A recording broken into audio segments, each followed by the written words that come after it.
How's it going, guys? I don't know if you've seen this Voron StealthBurner faceplate hexagon. It's a two-piece file. I had a little bit of a hard time trying to make this all work out, look nice. I met a guy in the Voron general voice chat. I wish I could think of his name right now, but I can't. I will put it in the description saying thank you for his help as soon as I figure it out.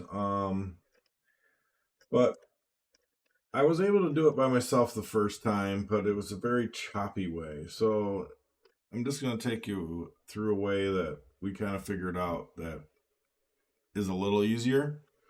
So you're going to download both files, download the ones that you need. I think it has different versions, but I downloaded the release version. Once that's done, you will need to know where these are, obviously. And then I would open up Crucial Slicer. Give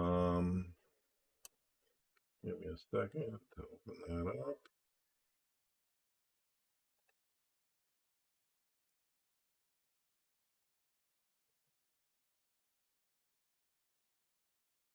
Once open, you will hit the add button, go find those files on the desktop, select them both at once.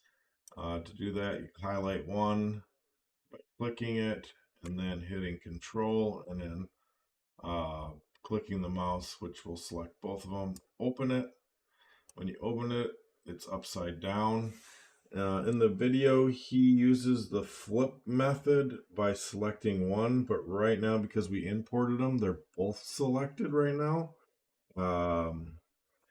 So that's great, and we want to leave them both selected. So don't double click over here or anywhere on the plate, because then you will unselect them both, and you'll have to figure out how to select them both, which is pretty easy. I think if you hit Control A, it'll select them all, but for this video, leave it all selected.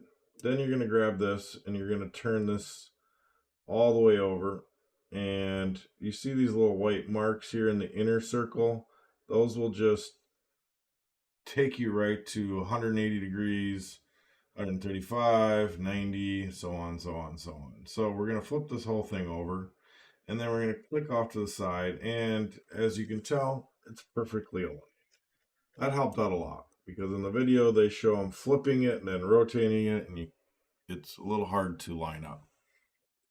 And then in the description here, another gentleman offered another way of doing this is slicing the hexagon pattern and then the body, and then taking an editor file and deleting the ng code commands and then deleting the start G code commands in the other one and pasting them together, which it did work. That's a great idea. But it's a little tricky, I guess, if you've never used an editor and edited G code before. And I was kind of a little bit confused on, like, remove everything, filament G code M. So is that including this? So I had a couple questions myself. So we thought about this again after we got this rotated and everything nicely aligned. You would go to your printer settings. We're going to go to multiple extruders. You're going to uncheck this. Then you're going to go to your printer. Under general, you're going to say you have 2 extruders. You're like, wait, but I don't. We know. We're just telling Crucial Slicer that you do, but you really don't. It's a virtual print head. The virtual one is your main one still, but it thinks you have 2. That's just to trick the software so we can do a couple tricks. Then you're going to want to go down to your custom G code. You have a bunch of these in here. Now, this only works if you have this enabled, a filament code to allow you to switch filaments, which is usually M600, unless you're running something else. but under tool changer G code, you're going to put the M600.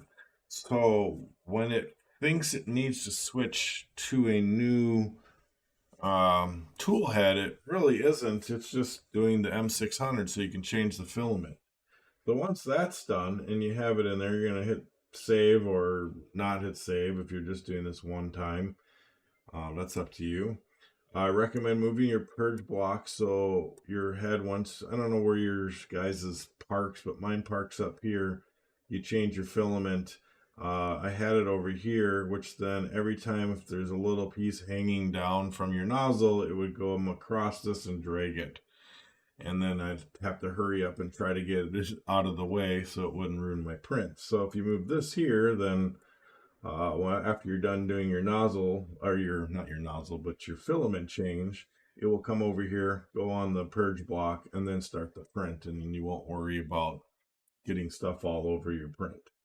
That's one tip. What you got to do over here now is you pick your filament that you're using.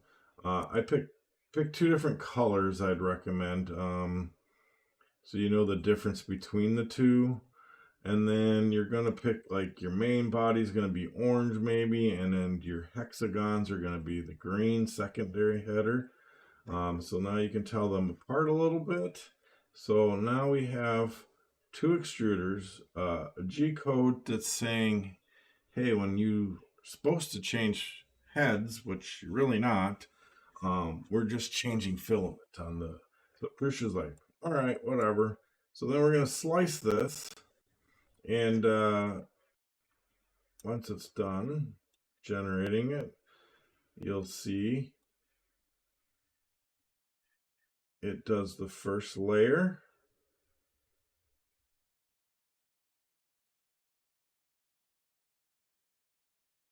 And then right before the purge block, you should see, not too far.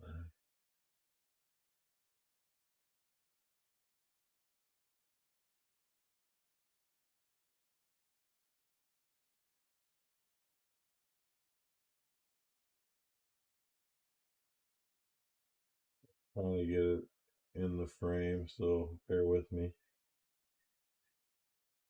Right here, M600 shows up. So then your tool head will go park wherever you guys have it set up. I'm not doing a video on that part. You go change your filament, and then it will continue printing in that color, and then finish.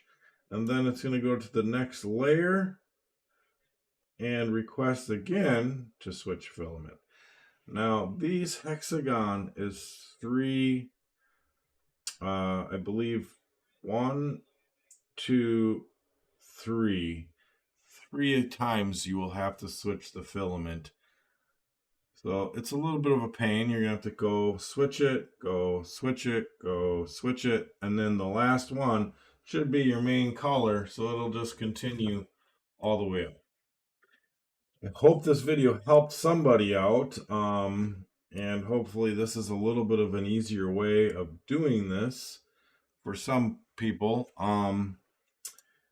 I just thought it was, and I got the best result. It turned out beautiful. The other ways worked, but this way made it turn out the best, and I didn't have to hack around with the G code and guess if I did it right. Yes, it's a little bit of a hassle switching filaments 3 times, but it's only 3 layers. So after that, it prints the rest of it. So I hope this helps.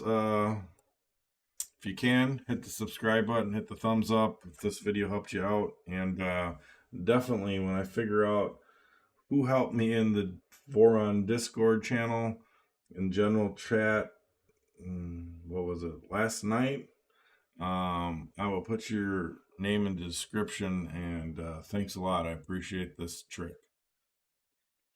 You guys have a good night.